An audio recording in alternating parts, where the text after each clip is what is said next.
बिस्मिल्लाहिर्रहमानिर्रहीम, अस्सलाम वालेकुम।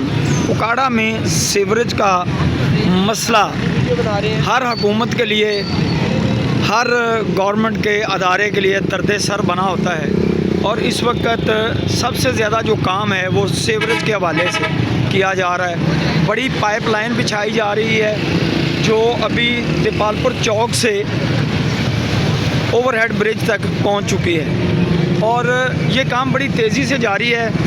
और हुकाम का कहना ये है कि जब ये काम मुकम्मल हो जाएगा तो ये पानी का जो मसला है निकासी का वो हल हो जाएगा और इसके बाद जैसे ही बारिश ख़त्म होगी तो चंद घंटों के अंदर पूरा शहर जो आपको खुश्क मिलेगा।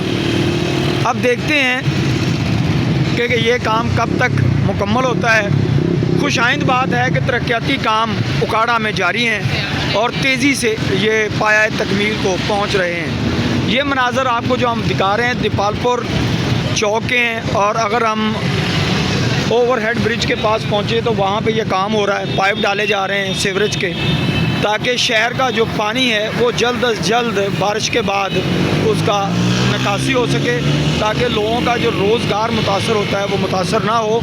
और हमारी भी यही दुआ है कि अल्लाह ताला इनको ये तौफीक बख्शे कि ये काम जल्द अज जल्द पाए तकमील को पहुँचाएँ ताकि आवाम की परेशानी का अज़ाला हो सके।